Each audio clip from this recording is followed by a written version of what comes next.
పెంచలేదు. చదువు మనిషి జీవితాన్ని బాగు చేయలేదు. చదువు వల్ల మనిషి బాగుపడలేదు. బాగుపడకపోగా పతనం వైపు వెళ్ళిపోయాడు మనిషి. మరి మనిషిని బాగు చేయగలిగిందేంటి?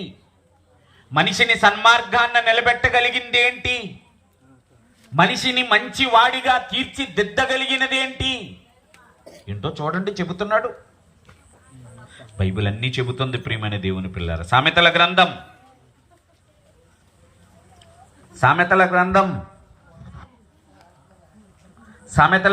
22వ అధ్యాయం 6వ వచనం. ప్రియమైన దేవుని పిల్లలారా, బాలుడు నడువవలసిన త్రోవ వానికి నేర్పండి.